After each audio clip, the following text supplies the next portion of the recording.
অসহযোগ আন্দোলনে এখন পর্যন্ত ঢাকা শহরের কি অবস্থা দেখছেন আমাদেরকে জানাবেন।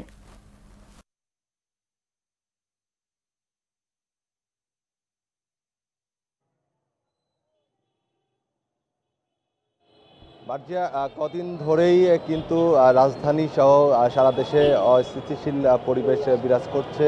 কারণ বৈষম্য বিরোধী শিক্ষার্থীদের যে চলমান আন্দোলন, সেই আন্দোলনটাই ঘিরে কিন্তু এই অবস্থা বিরাজ করছে। তো মার্জিয়া, আমরা এখন আছি মিরপুর 10 নম্বর গোলচত্বর এলাকায়।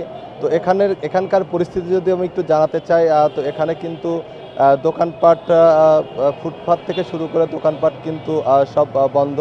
তবে যেহেতু এখনও সকাল, এখনও কর্মসূচির সময় হয়নি, এখন কিন্তু রাস্তায় কিন্তু আমরা মোটামুটি যান চলাচল স্বাভাবিকই দেখছি।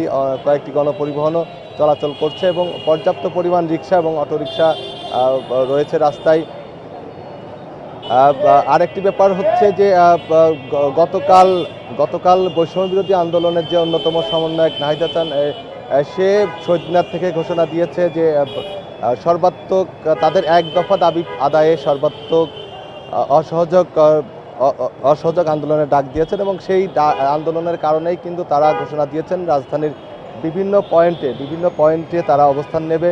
এবং আরেকটি তথ্য জানিয়ে রাখতে চাই যে আওয়ামী লীগের নেতাকর্মীরা বলছেন যে যেহেতু জনগণের জানমাল রক্ষায় তারাও কিন্তু মাঠে থাকবে এবং বিভিন্ন ওয়ার্ডে অলিতে গলিতে তারাও কিন্তু অবস্থান নেবে এবং কেন্দ্রীয়ভাবে একটি কর্মসূচি নেওয়া হয়েছে। সেটি হচ্ছে যে আওয়ামী লীগ কিন্তু আজকে মানিক মিয়া এভিনিউতে শান্তি সমাবেশ করবে এবং শান্তি সমাবেশে তারা জনগণকে তাদের উন্নয়নের বার্তা পৌঁছে দেবে। তবে যদি আমি মিরপুরের এই রাজধানীর বর্তমান অবস্থা যা বলতে চাই, তাহলে মোটামুটি এখন স্বাভাবিক রয়েছে পরিস্থিতি। আসলে এখানে কিন্তু যারা আন্দোলন শুরু হওয়ার কথা 11টায়, এখনও তারা আসলে মাঠে নেই। তবে আইনশৃঙ্খলা বাহিনীর সদস্যরাও এখনও কিন্তু মাঠে নেই। মার্জিয়া, এই ছিল আমার কাছে সবশেষ পরিস্থিতি। মনির, আপনাকে ধন্যবাদ।